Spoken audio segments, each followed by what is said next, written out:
Hi everybody, in this video I'm going to show you how to use a utility knife like a pro. First things first, where are they? In the design studio over here. Orange, things to cut, and utility knives. Put them back here, make sure they're in the orange section and the label is facing out. We currently have 3 different types of utility knives.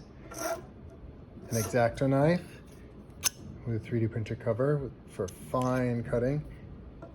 These you have to get personally from me and return personally to me. And then we have a black utility knife and a yellow utility knife. The way these work are slightly differently, although they have the same exact blade. With the yellow ones, you turn it lefty-loosey, extend it about that far. As you can see, there's some tiny little lines there on the blade. So you should line up this thing with around where the first line is. Then you tighten it back up, righty-tighty, and that's ready to go. But never walk around with it like this. Always retract the blade before moving around. This one, it's easier. You just slide it up and slide it back. Once it's up, it locks into position so the blade doesn't automatically go back in. This one, blade doesn't move. Just hold it like a pencil and cut like that. Whenever you're cutting anything, do not do it on bare wood. No, no, no. Always use a cutting mat. To get the cutting mats, here's the big screen. They're kind of hiding right here. Take them from there, put them back there. Cardboard. When you're cutting cardboard, take your knife, put the blade up a little bit, and then most important thing is nothing living should get in the way of that blade. So I'm not going to cut like this. You should cut towards you for maximum control, but there shouldn't be any bodies or body parts in line with that blade, including your fingers or anyone else at a different group even. Hold it. If you have a line here that you're following,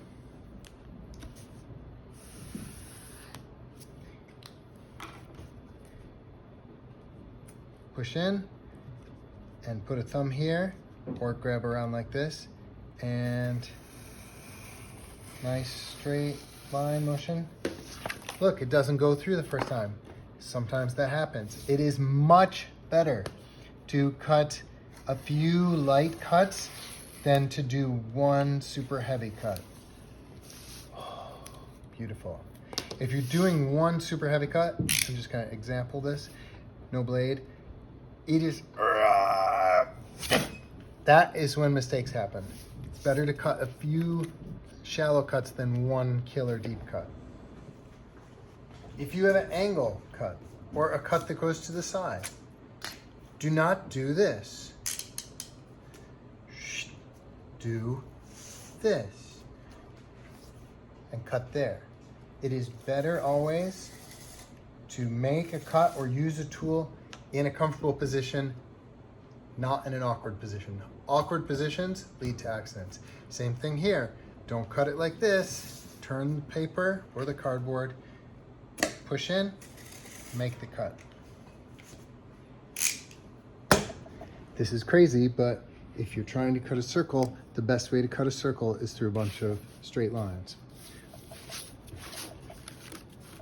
Cut out a circle, put it close to the edge. Let's say this is the circle I want to cut. You make a bunch of cuts that are called being tangent to the line, which means it's just kind of grazing past the circle. So if I want to cut this circle out, surprisingly, first cut the small piece of cardboard that it's on away from the main piece.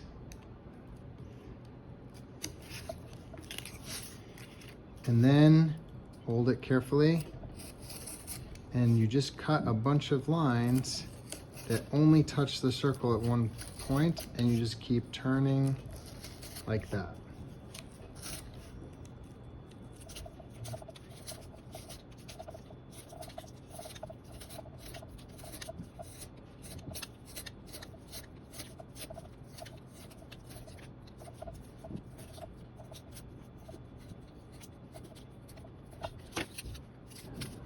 One of my pet peeves, don't do this. If you have a piece of cardboard and you say, oh, I would like to cut out a square. And you say, let me make a line. Do not do that. Do not cut out a piece from the middle of a piece of cardboard.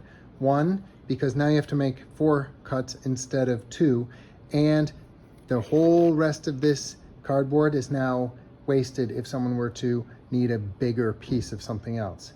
Better way to do it is have your cardboard square here. Now you only cut 1, 2, and these 2 are already cut. In general, draw and cut shapes from the edge of the cardboard. X-Acto knife, same as the other one, except it's just as sharp, maybe a little pointier. Hold it like a pencil, and it comes with this 3D printed cap. Never ever walk around or put it back without the cap on. Same thing, except for more precise cuts, don't be afraid to cut several times over the same line. Cutting out a piece. If I want to cut a piece out of here, and let's say it is going to be a corner like that,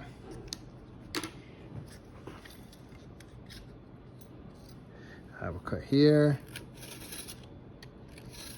I'll turn it for safety. Cut it here. Oh, it didn't come out. Oh, it's stuck in the corner. A lot of times they get stuck in the corner. Don't do this and just rip it out. No, no. If you have a cut in the corner, make sure you cut a little past where the lines meet.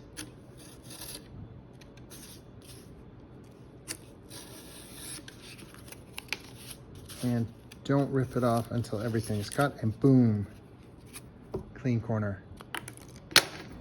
Sometimes these blades get dull. They are not meant to be sharpened. They are meant to be breakaway blades.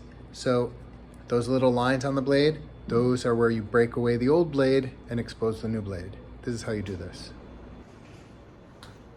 When your blade gets dull, you can tell because it's really marked up. Sometimes the edge of the blade is discolored. By the way, the shiny part is the sharp part of the blade. This is not the part you cut with. It may come as a surprise, but I've seen people put the blade out, turn it, say like, oh, now I'm gonna cut this out. Don't do that, unless you mean cut out the center of your finger. You don't think it needs to be said, but it does. So, if the end of the blade is gotten dull, you just expose the end of it to that first little shallow line. You come up here to the pegboard where there are some pliers. Take the edge of the pliers and just line up the edge of the pliers with that first little line. And then you go 1, 2, 3 and snap it like you're breaking a piece of spaghetti in half.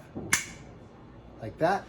Now you have a little piece of blade. You don't even have to touch it with your fingers. And there's something here that says blade disposal. That looks like a piggy bank. And you just drop it in. Put back your pliers. And now the next part of the blade is nice and sharp.